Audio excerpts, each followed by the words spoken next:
Ave Maria, and welcome to Divine Poetry, a series that explores the chronological parallels between the history of the Catholic Church and the Old Testament.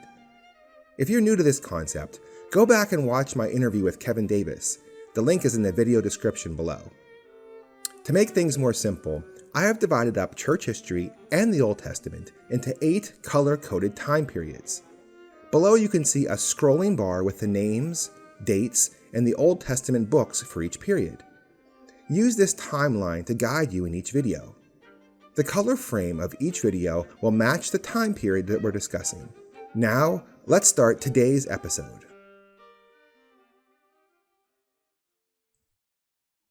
Hello, and welcome to episode 4 of Divine Poetry.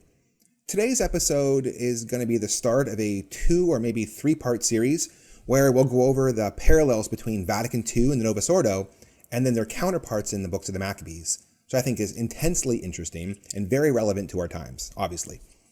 But before I start, I do have an announcement to make about my book. I'm, of course, very excited about it, and it should come out by the end of March at the latest. But what I want to announce is that Father Stephen McKenna has agreed to write the foreword to the book, which I am beyond honored and humbled and also very enthused about. So we can all look forward to his foreword, which is great. Thank you, Father, for volunteering to do that. Okay, let's start the parallels here. In our last video, we talked about the Lateran Treaty of 1929 and the Decree of Cyrus. The Lateran Treaty of 1929 was signed with the church by Mussolini and this fascist government. And, he was a fascist. And Cyrus was a Persian. Okay, so we have Persia ruling over the ancient world, and Jerusalem is a city-state in that empire. And you have the fascists having control of most of Europe, and Rome and the Vatican City is the city-state in that quote-unquote empire. But in both cases, the Persians were conquered by the Greeks, namely Alexander the Great and his Hellenic League. And then in like manner, the fascists were overtaken in World War II by the Allied nations led by Franklin Roosevelt. So this Hellenic League that I was talking about just now, it was a federation or confederation of Greek city-states that got together for the explicit purpose of defeating the Persians. And likewise, the Allied nations was a confederation of nations that assembled for the express purpose, first and foremost, they stated it in their founding charter, which I'll put on the screen, of defeating Hitlerism, the fascists in Europe. Okay, so we have Alexander the Great. I'm going to read you the very opening passage in the books of the Maccabees, because this sets the stage for the books of the Maccabees, and it lays the context in the background for what was happening when the Greeks took over the temple and put up the abomination and stripped the temple of its ornaments and everything that we're going to get into. Okay, this is chapter 1, verses 1 to 3, and also verse 8. Now, it came to pass, after that Alexander, the son of Philip the Macedonian, who first reigned in Greece, coming out of the land of Chetham, had overthrown Darius, king of the Persians and Medes. He fought many battles and took the strongholds of all, and he slew the kings of the earth. And he went through even to the ends of the earth and took the spoils of many nations, and the earth was quiet before him. And then verse 8, and Alexander reigned 12 years, and then he died. Okay, so Alexander the Great put together a Hellenic League, and then he used that league of Greek city-states to take over the Persian Empire. And then he reigned for 12 years, and then he died. Now, go to our time, our history, church history. Franklin Roosevelt was the spearheading character of the Allied nations. He, amazingly, was president for 12 years. He was president from March 1933 to April 1945, which, as you know, is unheard of in American history. I think he was the longest reigning president of all time, if I had to guess, because typically presidents have a term limit of 2 4-year periods, but not Roosevelt. Okay, now, Alexander the Great died very suddenly. I'm going to put some screenshots from various internet articles, history blogs, showing Alexander, his sudden death. It was so sudden that when news went back to Greece of his death, no one really believed it. He was 33 years old, in the prime of his life. but he died very quickly. Now, contrast that. He died in 323 BC. Just let me add some details to that. Contrast that with Franklin Roosevelt, who also died very suddenly. I mean, look at these newspaper headlines from the Times. He had polio and he was sick and dying, but he concealed that from the world, or at least from most of the world. And so in the eyes of the public, he died very suddenly. So there you have three incredible parallels between Alexander the Great and Franklin Roosevelt so far. Okay, good. Keeping up with those. When they died, when Alexander died, he had a vast empire that he just had conquered. And when asked what was the outcome, what was the fate of his empire, he said, "Let it go to the strongest, or may the strongest keep it or take it." And his generals took that very seriously, apparently, because they started a war called the Diadochi War amongst themselves, and they were competing for control of the empire. So after the war settled and the dust settled from their war, you had a 4-part division of Alexander's empire. You had Lysimachus was in Thrace. You have Cassander was in present-day Greece, and the two regions that are most notable for our study here are the Ptolemaic kingdom, which took Egypt, and the Seleucid kingdom, which took modern-day Syria, half of Turkey, and also bordering into Jerusalem and Judea, which is very key. Now, we're going to get back into that in a minute, but going to Franklin Roosevelt and his sudden death, very soon after his death, he died right after World War II was over. The Germans surrendered, I believe, right before he died. Hopefully, I think it's correct, right? Because they surrendered in May, then he died in April. So it was immediately after Germany was surrendered. You have Germany itself was carved up into four occupation zones, and it was the 4 leading Allied nations that took those zones. You had the Soviets had part of Germany, the Americans, the French, and the British. So there you have the 4-part division of Germany, and that was parceled out in July of 1945 at the Yalta Conference, where Stalin and Truman and Churchill got together and decided about how they were going to carve up Germany. Now, on a larger scale, though, the Allied nations, they conquered most of the world after World War II. You have, and you can see, not just was Germany carved up into 4 parts, each of those 4 major Allied nations, those 4 powers, took control of a major region of the world.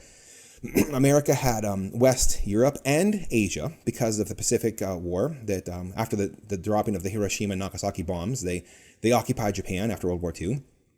In Western Europe, like I mentioned, the Soviets took Eastern Europe. The French had North Africa and Indochina, and the British had the Middle East. So there you have another 4-part division on a global scale, not just on a small Germany scale.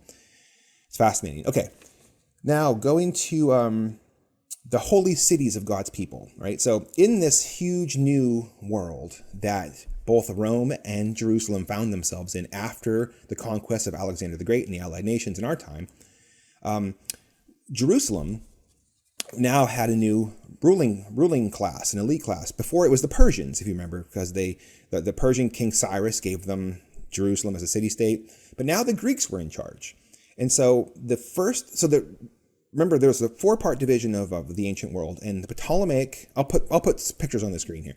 The Ptolemaic kingdom ruled over Egypt, and it extended, the initial rule of Jerusalem extended up into the Ptolemaic territory. They had rule over Jerusalem. Ptolemies were live and let live kind of rulers. They were about the economy. They wanted to bolster trade. Alexandria was the heart and soul of the Ptolemaic kingdom, and it brought in, well, we'll get into that in a different video. But nonetheless, Ptolemies controlled Jerusalem, and during that time, the Jews were able to practice their religion in the temple without any interference. Okay, but in the year 200 BC, the Seleucids, they fought a little war, and they got control of Jerusalem in 200 BC. The Seleucids were not like that.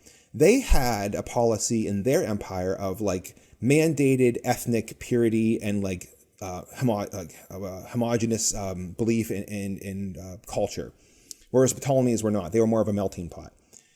And that's why we have, in the books of the Maccabees, the Seleucid king Antiochus, when the Seleucids got control of Jerusalem, that's why they were imposing Greek religion inside the temple, because that was their policy throughout their Seleucid kingdom. All right. Now going to Rome.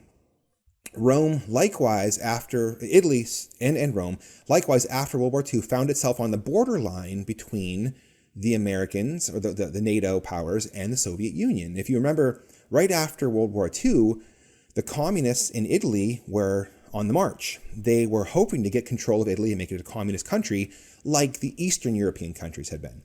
So that's when you have Pope Pius XII issuing his decree against communism in 1949. And also you'll have the pivotal Italian elections of 1948, where America pumped tons and tons of money through the Vatican Bank and the CIA into the election process to sway the elections away from communism and into a Christian democratic system, which they did. It happened. So there you have the new Ptolemaic kingdom in these parallels, the American partition part. They were able to exert their influence over Italy. Okay, but then later on, in near Vatican II, you had the communists now infiltrating the Vatican, right? We had, I'm getting ahead of myself here, but we have Montini.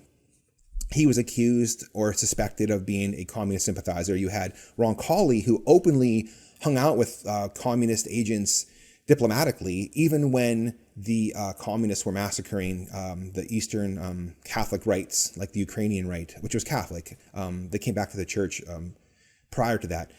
I'm getting ahead of myself, but you can see here how the Soviets were going to exert their influence in the Vatican, in Rome, after the initial win by the Americans, just like how the Ptolemies were initially in controlling Jerusalem, but the Seleucids came in and took control. All right, make sure I'm not getting ahead of myself. Oh, okay, this is pretty amazing too. Well, let me mention this also. I mean, a lot of you have probably already heard this, but just as a refresher. Bella Dodd was a communist agent in America, and I think it was part of the American school system. Bishop Fulton Sheen, brought her out, and she came back to the church. And she later gave speeches around the country in Catholic parishes, and she claimed, I think on several occasions, that she knew of 1,100 communist agents that were placed into seminaries across the world. So that further testifies to the communist infiltration of the Vatican, of the church, just like how the Seleucids, like I said, got control of Jerusalem in the Old Testament. And of course, we have Karol Wojtyła, who came out of communist Poland, who likely was a communist agent as well. But okay, I'm speaking to the choir here with those things. Okay, another amazing little parallel here is that after Alexander the Great's victory and conquest, that was the start of the age of what's called Hellenization. Hellenization was the term used for the imposing of Greek culture, language, currency, religion, dress onto the whole ancient world. If the Old Testament was written, parts of the New Testament were written in Greek because of that Hellenization that took place after Alexander's death. So thorough was the Hellenization of the ancient world that 300 some years later, they're still writing in Greek afterwards, because that Greek language was spread so universally. And again, so was the language and the money system. There's a lot more to it. I'm skipping over a lot. I have all these details and so much more in my book, but I'm trying to keep these videos short. Okay, so in church history, in New Testament history, in our times, you have the Vatican trying to. Well, first you're going to have Americanization after World War II. The American culture, Hollywood, pop culture, songs, Nike shoes, McDonald's, Kentucky Fried Chicken, it got spread all over the world, right? That's why you can go to China and have Kentucky Fried Chicken. And that's why you can go and have a Coca-Cola anywhere you want in the world. That's Americanization. Also, American money. The American dollar became the world trade currency. You have English as a second language. That all came about through two phases of that. You have the British colonial period, but also English as a second language really took off after World War II. So in this sense, America is the new Greek. Everyone speaks English, like in the ancient world, everyone spoke Greek because of Alexander and because of the Allied nations. All right, now in the church, though, what's happening in the church is similar. Let me go back a little bit to talk about Antiochus and the Seleucids imposing Greek culture in the temple. Am I getting ahead of myself? No, I'm doing good. Okay. Because of the very, very high pressure that the Hellenization process exerted on cultures, it was really hard to keep out the Greek influence in cultures around the ancient world. The weaker Jews, the ones who had less of a devoutness to their character, who didn't take their religion as seriously as others, they succumbed first to the pressure of Hellenization. And they wanted to modernize or Hellenize the Jewish religion, the Jewish temple, their people, Jerusalem. They wanted to be like the Greeks because the whole world was doing that. They wanted to fit into the world, right? That's what was happening just before Vatican II as well. We had the concept of aggiornamento, which they were trying to bring the church up to the modern, up into the modern world. Aggiornamento means like to bring it up to the current day. Vatican II's stated purpose was to bring the church into the modern world. So you have the modernists in the church who were pressuring to conform to the world. Just like in the Old Testament, you had the pressure to conform to their ancient, quote, modern world, which is the Greek culture. And contrary or opposed to those Hellenizing Jews were the Jews who wanted to maintain the traditions of their fathers, who wanted to keep the religion as it always had been, pure and undefiled and holy. Just like how you would have Cardinal Ottaviani and, Cardinal Raphael Mary Duval, and of course many others pre-Vatican II who were aware of the modernists, but were trying to hold fast to tradition. Right? So in both cases, there's this internal conflict of the nature I just described. It's amazing. Okay, now I'm going to move forward a little bit. I'm running out of time, so I'm skipping over so many parallels here, but I just want to give you a big picture. And also, I'm going to have to do a 2 or 3 part series. Okay. The last true high priest of the temple his name was Onias. His brother Jason usurped his high priesthood. Jason probably wasn't his real name. Jason's a Greek name. So likely that Jason obviously was a Hellenizer, and he wanted to appease the Greeks. He took on one of their Greek names, and he paid money to buy the position from Antiochus. Now, amazingly, do I have a quote here? I hope I do. Oh boy. Amazingly, Jason, I'm sorry, bear with me 1 second. I don't. All right. Well, I'll try to put the quote on the screen. The books of the Maccabees says that Jason was no priest. Oh, here it is. Okay, all right. This is Jason now. I'm going to read this part of it. For he had the boldness to set up under the very castle a place of exercise, and to put all the choicest youths in brothel houses. Now this was not the beginning, but an increase and a progress of the heathenish and foreign manners, through the abominable and unheard of wickedness of Jason, the impious wretch, and no priest. Books of the Maccabees is telling you he was not a priest. He was an usurper. That is John the 23rd. He was the very first anti-pope. His name was a signal, because the last John the 23rd was also an anti-pope, amazingly. There were two initial usurpers in the temple who both took Greek names, who were both Jewish. Then later after that, Antiochus himself, he was a foreigner. He came in from the north, and he just took direct control of the temple.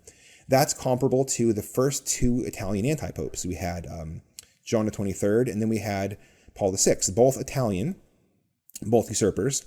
And then very shortly after, we have John Paul I, but I can talk about him later. After that, we have John Paul II, who was the foreigner from the north, right? We're going to have to talk about him in a future video. Let me bring up an interesting point, though, that Jason, we just read that Jason brought in the Greek games. Now, did I read that? I think I did. He brought in a place of exercise. Okay. So what was happening is that the Greeks, part of the Greek culture was their games, the Olympic Games. They did it and they were naked, and it was very abominable. It was abominable to the Jews. But Jason wanted to appease the Greeks, so he brought those in. So in church history, in all of history, the city of Rome has never, ever, ever seen the Olympic Games. The Olympic Games were outlawed by Theodosius in 380, and they stayed banned and put in the dustpan of history until 1880s, I believe, when they were brought back into the world. In the 1880s, the rulers of Europe were secular, so they brought back the Olympics again. Now, like I said, the city of Rome has never, ever seen the Olympics until guess when? You'll never guess, right? In 1960, under the reign of John the 23rd, Rome had the Olympics come to that city for the first time in all of human history. So just as Jerusalem had the Greek games come to their city for the first time ever under Jason, so too did Rome have the Greek games, the Olympics, come to Rome under John the 23rd. I really have to move on. There's two more things I want to just cover very quickly. This is a teaser for the next episode because I'm already at 20 minutes. Okay. So, like I said, Antiochus came in and he set up a second altar in the temple. And on that second altar, he had a profane sacrifice that was called in the books of the Maccabees the abomination of desolation. We'll get into that in the next video. And similarly, very soon after John the 23rd, Paul VI, he mandated the Novus Ordo, and he put up second altars in every single Catholic church across the world. And that Novus Ordo rite is set on that second altar, just like the abomination of desolation was set on the second altar in the temple. So by comparison, the Novus Ordo is the abomination of desolation, which makes sense, which makes total sense. I do want to point out, I'll just end it on this one last note. I'll put this article from Father Chikata on the screen so you can see that it's been identified that the very last day that any priest could still say the Tridentine Mass. The bishop could allow that in his diocese up until November 28th, 1971. That's the very last day that was allowed. And from the books of the Maccabees, it states here that on the 15th day of the month of Kaslu, which is the same as Keslev, it's the same different spelling and pronunciation, in the 145th year, King Antiochus set up the abominable idol of desolation upon the altar of God, and then he built altars round about. So the 15th and the 25th day of Keslev are the dates given for the abomination of desolation. If you convert November 28th, 1971 into a Jewish calendar date, it's astonishing that it comes out to the month of Keslev, right? And also, you pull up a regular calendar and you'll see that Paul VI had to mandate that on a Sunday because that's when everyone would be going to Mass. So, November 28th, 1971 was a Sunday. That is the closest date on a Gregorian calendar to the 15th of Keslev without going past the date. So there couldn't be a closer Sunday that Paul VI could have picked that would have been a correspondence with the 15th of Keslev than what he picked. So what I'm implying or saying is that both the abomination of desolation and the Novus Ordo, which is its modern day parallel, both appear on the second altar on the same Jewish calendar date, which was astonishing. All right, I missed so much. This is just a teaser, I guess. But all this is going to be in my book and much more. So you can find it there. And also, in the next couple of videos, I will cover more of these things. And we're going to move forward from this point and fill out more of this picture and keep on going because we're going to see the SSPX paralleled in the books of the Maccabees coming up next, which is fascinating. All right, Ave Maria, and glory be to God.